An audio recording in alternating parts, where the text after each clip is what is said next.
Now the discussion on consideration of the bill. Deshapati Srinivas గారు. అధ్యక్షులైన తమరికి, గౌరవనీయ సభ్యులకి హృదయపూర్వక నమస్కారాలు. అధ్యక్ష, ఒక సంక్లిష్ట సందర్భంలో, ఒక భూస్వామ్య పరిపాలనా కాలంలో తెలంగాణలో ప్రజాస్వామ్యం వికసించడానికి, తెలంగాణ సమాజంలో వెలుగులు పంచడానికి వేయి చేతులతో పనిచేసినటువంటి మహనీయుడు సురవరం ప్రతాపరెడ్డి గారు. చిరస్మరణీయమైన వారి కృషికి నివాళిగా తెలుగు యూనివర్సిటీకి వారి పేరును పెడుతూ ఈరోజు ప్రవేశపెట్టిన ఈ సవరణ బిల్లును నేను బీఆర్ఎస్ పార్టీ పక్షాన, వ్యక్తిగతంగా ఒక సాహిత్య సాంస్కృతిక కార్యకర్తగా నేను దీన్ని సాదరంగా స్వాగతిస్తున్నాను. సంపూర్ణమైన సమ్మతిని వ్యక్తం చేస్తున్నాను. అయితే ఇక్కడ ఒక విషయం స్పష్టం చేయవలసినటువంటి బాధ్యత మనందరి మీద, ప్రభుత్వం మీద ఉంది అధ్యక్ష.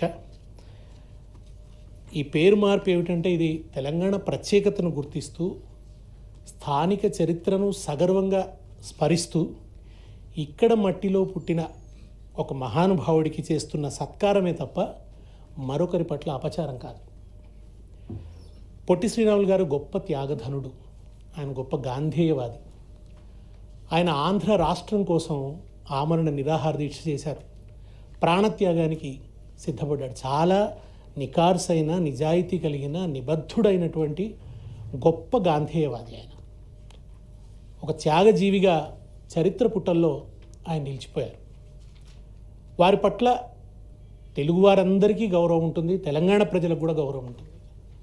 జాతీయోద్యమ నాయకులైనటువంటి ఒక లాలా లజపతి రాయ్ని, ఒక బాలగంగాధర్ తిలక్ని, ఒక మహాత్మా గాంధీని, ఒక జవహర్లాల్ నెహ్రూని, ఒక సుభాష్ చంద్రబోస్ని, ఒక సర్దార్ వల్లభభాయ్ పటేల్ని, వీళ్ళందరినీ ఎట్లా స్మరిస్తామో అదేవిధంగా మనం పొట్టి శ్రీరాములు గారిని కూడా అంతే ఘనంగా స్మరించుకుంటాం. మన స్మృతులలో ఆయనకి నిరంతరం నివాళులర్పిస్తాం. అయితే తెలంగాణది ఒక ప్రత్యేకమైనటువంటి పరిస్థితి. తెలంగాణ 60 ఏళ్ల వలసాధిపత్యంలో తనను తాను కోల్పోయింది. తన నిధులను కోల్పోయింది, నీళ్లను కోల్పోయింది, నియామకాలను కోల్పోయింది. ఘనమైన చరిత్రను, విశిష్ట సంస్కృతిని, స్వీయ అస్తిత్వాన్ని కూడా కోల్పోయింది. అంటే తన తల్లివేరు నుంచి తాను దూరం అయిపోయింది. ఇది ఒక భయంకరమైనటువంటి విషాదం. ఈ ప్రాంత వికాసం కోసం మహోన్నతమైన కృషి చేసినటువంటి మహనీయుల స్మృతులను కూడా తెలంగాణ కోల్పోయింది. ఈ నేపథ్యంలో మలిదశ తెలంగాణ ఉద్యమం వెల్లువెత్తినటువంటి సందర్భంలో తెలంగాణ తిరిగి తన వేర్లను వెతుక్కునే ఆ వేదనలో, ఒక అస్తిత్వ శోధనలో పడ్డది. ఆ వెతుకులాట, ఆ తండ్లాట రాష్ట్రం కోసం జరిగిన కొట్లాటలో అంతర్భాగమైంది. తెలంగాణ తన గర్వకారణమైన గతాన్ని పునఃస్మరణ చేసుకున్నది. తన ఒడిలోంచి జారిపోయిన ఒక్కొక్క మణిపూసని తిరిగి కనుక్కొని మళ్ళీ తన ఆత్మగౌరవ హారాన్ని అల్లుకుంటున్నది. స్వరాష్ట్రం సాధించుకున్న తర్వాత జరుగుతున్న పునరుజ్జీవన క్రమానికి ఈ సవరణ బిల్లు ఒక కొనసాగింపుగానే నేను భావిస్తున్నాను. ఈ మట్టిలో పుట్టిన మహనీయునికి జరుగుతున్న ఒక సముచితమైనటువంటి సత్కారం తప్ప ఇది పొట్టి శ్రీరాములు గారి పట్ల ఎటువంటి అపచారం కాదు. వారి పట్ల పూర్తి గౌరవం ఉంది.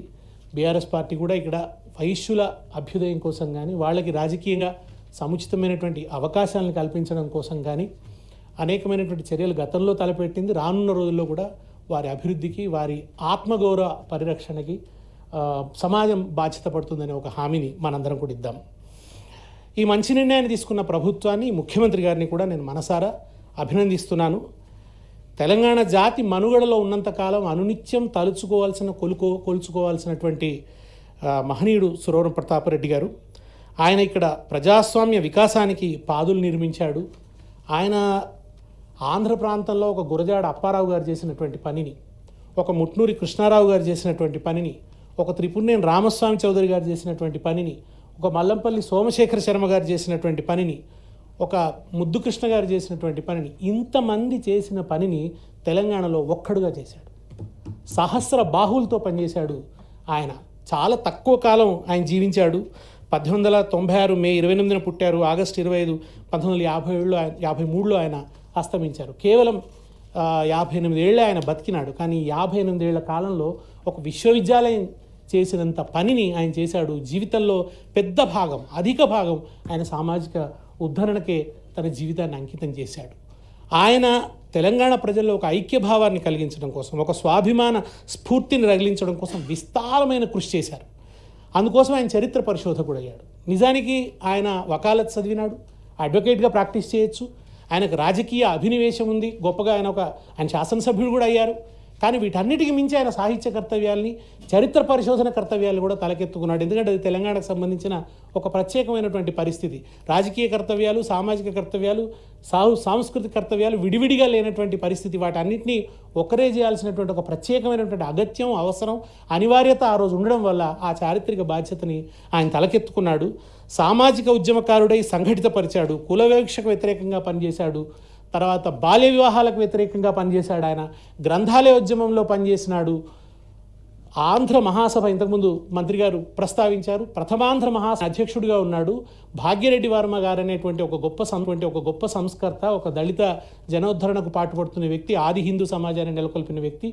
ఆయన ఈ మన ఆంధ్ర మహాసభ జోగిపేటలో జరుగుతున్నప్పుడు ఆయన వేదిక మీదకి రానివ్వకపోతే, సనాతనులు దాన్ని వ్యతిరేకిస్తే సురవరం ప్రతాపరెడ్డి గారు వెళ్ళి ఇది చాలా తప్పు అని చెప్పి భాగ్యరెడ్డి వర్మ గారిని తీసుకొచ్చి వేదిక మీద కూర్చునిపెట్టినటువంటి విశాలమైనటువంటి దృక్పథం కలిగినటువంటి మహనీయుడు. ఆ తర్వాత మళ్ళీ దళితుల మధ్య ఉన్న వైరుధ్యాలను కూడా గుర్తించి ఆయన అక్కడ కూడా ఈ నిచ్చెనమెట్ల కుల వ్యవస్థలో ఈ అంతరాలు ఉన్నాయని అరుంధతీయ సమాజాన్ని నెలకొల్పారు సురవరం ప్రతాపరెడ్డి గారు. దానికి ఆయన అధ్యక్షుడిగా ఉన్నాడు. అంటే ఒక అగ్రవర్ణం నుంచి వచ్చినటువంటి సురవరం ప్రతాపరెడ్డి గారిని మాదిగ జాతికి సంబంధించినటువంటి ఒక సంఘం గౌరవాధ్యక్షుడిగా స్వీకరించిందంటే ఆయన ఎంత విశాలంగా ఆనాటి సమాజం గుర్తించిందో మనం అర్థం చేసుకోవచ్చు. అధ్యక్ష, మా అందరికీ తెలిసిందే, రెడ్డి హాస్టల్ అనేది తెలంగాణ సాంస్కృతిక వికాసంలో ఒక గొప్ప పాత్రను పోషించింది. ఆ రెడ్డి హాస్టల్ యొక్క మొదటి వార్డెన్గా ఆయన గొప్ప సేవ చేశాడు. వికాస భావాల వేదికగా ఆయన రెడ్డి హాస్టల్ని మలిచాడు. అక్కడ గ్రంథాలయాన్ని అద్భుతంగా ఆయన అభివృద్ధి చేశాడు. వీర సావర్కర్ రాసినటువంటి మన వార్ ఆఫ్ ఇండియన్ ఇండిపెండెన్స్, ఆ పుస్తకం ఆయన తెప్పించి పెడితే అది అప్పుడు నిషేధించారు అధ్యక్ష. కానీ ఆయన లైబ్రరీలో దాన్ని ఉంచినాడు. అందుకు గాను అప్పుడు కొత్వాల్ రాజబహదూర్ వెంకటరామారెడ్డి గారికి ఆయన మీద కంప్లైంట్ చేశాడు. వెంకటరామారెడ్డి గారే ఆయనను వార్డెన్గా నియమించారు. ఆయన కంప్లైంట్ చేస్తే వెంకటరామారెడ్డి గారు పెద్ద పట్టించుకోలేదు. కానీ రెసిడెన్సీ పోలీసులు, అప్పుడు ఇక్కడ బ్రిటిష్ రెసిడెన్సీ కూడా ఉండేది, రెసిడెన్సీ పోలీసుల దాకా పోయిన తర్వాత హాస్టల్లో ఉన్న కొంతమంది అసూయాపరులు ఆయన మీద కంప్లైంట్ చేస్తే చివరికి ఆయనను హాస్టల్ వార్డెన్గా అక్కడి నుంచి తీసేయడం జరిగింది అధ్యక్ష. అంటే అట్లా ఒక దేశభక్తుడిగా ఆయన ఒక విలువ కోసం నిలబడ్డాడు. ఒక పుస్తకాన్ని బ్యాన్ చేయడం దుర్మార్గం, అన్యాయం అని చెప్పి ఆయన నిలబడ్డాడు. ఆ రెడ్డి హాస్టల్లో సురవరం ప్రతాపరెడ్డి గారు చేసిన కృషి వల్ల తెలంగాణ సాయుధ రైతాంగ పోరాటానికి కావాల్సిన నాయకత్వాన్ని రెడ్డి హాస్టల్ అందించగలిగింది. ఆ రకంగా ఆయన ఒక వైతాళిక పాత్ర నిర్వహించాడు. అంతే మాత్రమే కాకుండా మనందరికీ తెలుసు అధ్యక్ష, సురవరం ప్రతాపరెడ్డి గారు అనగానే గుర్తుకొచ్చేది గోల్కొండ పత్రిక. ఆ రోజు తెలుగులో చదువుకునే అవకాశమే లేదు. ఈ సమాజంలో తెలుగు పత్రికలు లేవు, దినపత్రికలు లేవు, అసలే వారపత్రికలు ఒకటో రెండో ఉన్నాయి. అందరూ ఉర్దూ పత్రికలు చదివేవాళ్ళు. ఉర్దూ పత్రికలు చంకలో పెట్టుకోవడం గొప్ప ఫ్యాషన్ కింద భావించేవాళ్ళు. అసలు తెలుగు చదివే అలవాట్లేదు. అటువంటి సందర్భంలో కొత్వాల వెంకటరామారెడ్డి గారి ఆజ్ఞ మేరకు ఆయన గోల్కొండ పత్రికకు సంపాదకుడయ్యి తెలుగు పత్రికల్ని చదివే అలవాటు చేశాడు సమాజానికి. తెలుగు భాషాభివృద్ధికి పాటుపడ్డాడు. అంతేకాకుండా గోల్కొండ పత్రికని ఒక సామాజిక, సాహిత్య, సాంస్కృతిక, సాంఘిక ఉద్యమాల వేదికగా మలిచాడు ఆయన. దాంట్లో అనేక విషయాల గురించి, సమావేశపు హక్కు గురించి, భావ ప్రకటన స్వేచ్ఛ గురించి, అనేక విషయాల గురించి, పౌరులకు కలిగినటువంటి ప్రజాధికారాలు అన్నాడు ఆయన. అంటే ప్రజలకు ఉండేటువంటి ఆ అధికారాలకు సంబంధించినటువంటి ప్రచారాన్ని విశేషంగా చేశాడు. ఆయన రాసిన సంపాదకీయాలన్నీ కూడా ఫిరంగి గుండ్లలాగా పేలినాయి. అది భరించలేక సంపాదకీయాన్ని బ్యాన్ చేసింది అధ్యక్ష. ఆనాడు అప్పుడు ఉన్నటువంటి డిపార్ట్మెంటు, ఐఎన్పిఆర్ డిపార్ట్మెంటు, ఆయన సంపాదకీయాలు రాయడానికి వీల్లేదంటే ఆయన ఏం చేశారంటే సంపాదకీయం రాయకుండా రోజు ఒక మహానుభావుడి కొటేషన్ పెట్టేవాట. ఆ కొటేషన్ సరిపోయేది, పెద్ద చర్చ జరిగేదన్నమాట. ఆ రోజు జరుగుతున్నటువంటి అణచివేత మీద, ఆందోళన మీద ఆ కొటేషన్ ప్రతిఫలించేది. చివరి కొటేషన్లు కూడా పెట్టొద్దు అనే స్థాయికి ఆనాటి ప్రభుత్వం రావాల్సి వచ్చింది. అది చాలా నీచమైనటువంటి పరిపాలన ఉందన్నమాట. నిజాం నిబంధనలు ఏమిటో జాగీర్దారులు ఆ నిబంధనలు పాటించారు, వాళ్ళ ఇష్టమున్న చట్టాలు వాళ్ళు చేస్తుంటారు. దానివల్ల ప్రజలకు వాళ్ళ హక్కుల గురించి సోయలేనటువంటి ఓ పరిస్థితి ఉండి ప్రజలు చాలా దుర్మార్గమైన అణచివేతకు గురవుతున్నప్పుడు ఆ పత్రిక ద్వారా ఆయన గొప్ప పాత్రను పోషించాడు. 1925 దశకంలో తెలంగాణలో జరిగిన సంచలనాలన్నీ కూడా గోల్కొండ పత్రికలో నమోదైనాయి అన్నమాట. ఆయన దానికోసం తనే వ్యాసాలు రాశాడు, తనే ప్రూఫ్ రీడర్ అయ్యాడు, తనే సంపాదకుడు, తనే కాగితాలు మడత పెట్టే జవాను, తనే కరస్పాండెంటు, తనే చివరికి చపరాసి కూడా అయినాడు. ఆయన అంత పని చేశాడు. ఎందుకంటే అప్పుడు మీకు ఎడిటర్లు దొరికే అవకాశం లేదు, సబ్ ఎడిటర్లు దొరికే అవకాశం లేదు, అక్షరాస్యతనే లేదు. ఇన్ని పనులు తాను ఒక్కటి చేసుకుంటూ తెలంగాణలో జర్నలిజానికి అద్భుతమైనటువంటి ఒరవడిని దిద్దాడు ఆయన. అంతేకాకుండా ఆయన గొప్ప ఆత్మాభిమానం ఉన్నవాడు. ముడుంబై రాఘవాచార్యులు గారు అని చెప్పి ఒక ఆయన ఏమన్నాడంటే, ఆయన మన తెలుగు భావ కవిత్వం గురించి వ్యాసం రాస్తూ తెలంగాణమున తెలుగు కవులు పూజ్యము అన్నాడు. ఆయన తెలంగాణలో గొప్ప కవులు ఎవరు లేరన్నాడు. దానికి రేషం వచ్చినటువంటి సురవరం ప్రతాపరెడ్డి గారు ఆ కాలంలో మొత్తం తెలంగాణ అంతా తిరిగి గాలించాడు. ఆయన కవులు ఎంతమంది ఉన్నారని 500 పైన కవుల కవితల్ని ఆయన సేకరించి వాటన్నిటితోని గోల్కొండ కవుల సంచిక అందించినారు అధ్యక్ష. తర్వాత కాలంలో అది దొరకకుండా అయింది. కవిత గారు పూనుకొని తెలంగాణ జాగృతి పక్షాన గోల్కొండ కవుల సంచికని పునర్ముద్రించడం కూడా జరిగింది, విరివిగా అందుబాటులోకి తీసుకురావడం కూడా జరిగింది. ఆ గోల్కొండ కవుల సంచిక తెలంగాణ ఆత్మాభిమానానికి గుర్తుగా సాహిత్య లోకంలో ఒక ప్రముఖమైనటువంటి స్థానాన్ని 354 మంది కవులతో కూడినటువంటి దాన్ని ఆయన అట్లా ఆయన ఒక సారస్వత గిరి శిఖరంగా నిలిచాడు. మొట్టమొదటి సాంఘిక చరిత్రను రాశాడు ఆయన. చరిత్ర అంటే అందరూ రాజులు, ఆ క్రొనలాజికల్ చరిత్రను రాస్తూ పోతే ఈయన మాత్రం ఒక 2000 సంవత్సరాల చరిత్రని పరిశోధించి 20 సంవత్సరాల పాటు పరిశ్రమించాడు. 20 సంవత్సరాలు పరిశ్రమించి పురాణాలు, కావ్యాలు, పురావస్తు ఆధారాలు వీటన్నిటినీ దాన్ని ఆయన ఆధారంగా తీసుకొని ఒకనాటి 2000 సంవత్సరాల ప్రాచీన సమాజంలో కట్టుబాట్లు ఎట్లా ఉండేవి, ఆచారాలు ఎట్లా ఉండేవి, వ్యవహారాలు ఎట్లా ఉండేవి, సాంప్రదాయాలు ఎట్లా ఉండేది, ఆహారం ఎట్లా ఉండేది, ఆహార్యం ఎట్లా ఉండేది, ప్రజల అనుబంధాలు ఎట్లా ఉండేవి, మానవ సంబంధాలు ఎట్లా ఉండేవి, కులం ఎట్లా ఉండేది, సామాజిక నిర్మాణాలు ఎట్లా, ఇవన్నీ రికార్డ్ చేసి ఒక సాంఘిక జీవన చరిత్రను రాసి ఆయన ఒక ఒరవడి దిద్దాడు అధ్యక్ష. చరిత్ర ఎట్లా రాయాలన్న దానికి ఆయన ఒక ఒరవడిని దిద్దాడు. ఏ కోణంలోంచి చూసినా కూడా ఆయన చాలా అద్భుతమైనటువంటి కృషిని ఆయన చేసినాడు. ఆయన హిందువుల పండుగలను ఒక పుస్తకం రాశాడు అధ్యక్ష. ఎందుకు రావాల్సి వచ్చిందంటే నిజాం రాజు అడిగాడట దసరా ఎందుకు చేసుకుంటారని. కొందరేమో రాముడు రావణుని జయించినందుకని చెప్పారు, కొందరేమో అర్జునుడు శమీ వృక్షం మించి ఆ ఆయుధాలు తీసుకొని వచ్చి ఉత్తర గోగ్రహణలో జయించినందుకంటే. అప్పుడు మీకే తెలియదా మీ పండుగల కారణాలు అన్నట్ట. తలా ఒక రకంగా చెప్తున్నారని నిజాం రాజు అని అంటే కొత్వాల్ వెంకటరామరెడ్డి గారు వచ్చి సురవరం గారికి చెప్తే ఆయన పూనుకొని ఏ పండుగ వెనుక ఉన్న నేపథ్యం ఏమిటి అన్నదాన్ని ఆయన చాలా విపులంగా పరిశోధించి ఒక అద్భుతమైన పుస్తకాన్ని రాశాడు. హోలీ పండుగను హోలిక అనే ఒక ధాన్యం వచ్చిన సందర్భంగా చేసుకుంటారని ఆయన చారిత్రకంగా నిరూపించాడు అధ్యక్ష. అట్లా దాని వెనుక ఉన్నటువంటి ఒక సామాజిక చరిత్రను అంతా కూడా ఆయన రికార్డ్ చేసేటువంటి పని చేశాడు. మనకు గ్రీస్లో 300 యోధుల గురించి చెప్పుకుంటాం. మన ధర్మన్ పోలో అనే చోట ఒక ఇరుకు కనుమలో వాళ్ళు పర్షియన్ రాజులతో ఒక సాహసోపేతమైనటువంటి పోరాటం చేశారు. అటువంటి పోరాటాలు మన దేశంలో ఎన్నో జరిగినాయి, కానీ అవి రికార్డు కాలేదని చెప్పి ఆయన హైందవ ధర్మ పోలీలు అని చెప్పి ఒక పుస్తకాన్ని రాశాడు. యువజన విజ్ఞానం అని ఒక పుస్తకం రాశాడు. ప్రాథమిక సత్వములు అని ప్రజలకు సంబంధించిన పౌర హక్కుల అవగాహన కోసం ప్రాథమిక సత్వములు అనేటువంటి ఒక పుస్తకాన్ని రాశాడు. అసలు ఎటువైపు నుంచి చూసినా అంటే 7 నిలువుల ఎత్తు ఎదిగి ఏ మూల నుంచి చూసినా కూడా ఆయన కృషి కనిపిస్తుంటుంది.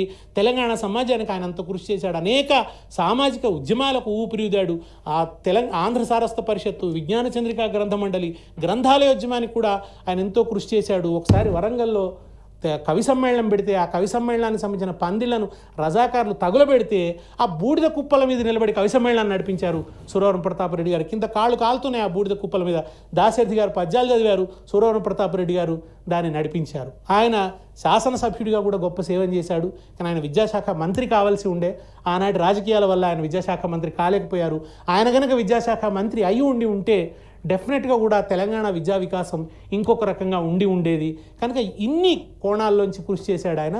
ఆయన చేసిన పని ఎటువంటిదంటే రహదారుల మీద రథచక్రాలను పరిగెత్తించడం కాదు అధ్యక్ష. ఒక దుర్గమారణ్యంలో ఆ చదును చేసి ఆ అరణ్యాన్ని బాటలు నిర్మించడం అనేది ఎంత కష్టసాధ్యమైన పనో అటువంటి కష్టసాధ్యమైన పనిని ఒక సంక్లిష్ట సందర్భంలో భూస్వామ్య పరిపాలన, దుర్మార్గమైనటువంటి నియంతృత్వం అమలవుతున్నటువంటి దశలో ఆయన ఈ పనిని చేశాడు. కనుక ఇన్ని కోణాల్లోంచి ఇంత గొప్ప కృషి చేసినటువంటి ఆ మహానుభావుడిని తెలంగాణ తలుచుకోవాలి, కొలుచుకోవాలి, తలకెత్తుకోవాలి.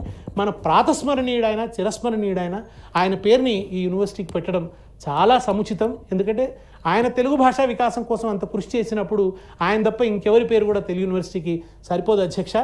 అట్లానే ఎందుకంటే అది నిన్నటి వరకు 10th షెడ్యూల్లో ఉంది కనుక దాని పేరు మార్చుకునే అవకాశం మనకు లేదు. ఇప్పుడు ఆ అవకాశం వచ్చింది కనుక ఆంధ్ర ప్రాంతంలో ఉన్న యూనివర్సిటీ ఎట్లాగూ పొట్టి శ్రీరాములు గారి పేరు మీదే కొనసాగుతున్నది కనుక దీనికి పొట్టి శ్రీరాములు పట్ల కూడా ఇది ఎటువంటి అపచారం చేసినట్టు కాదు.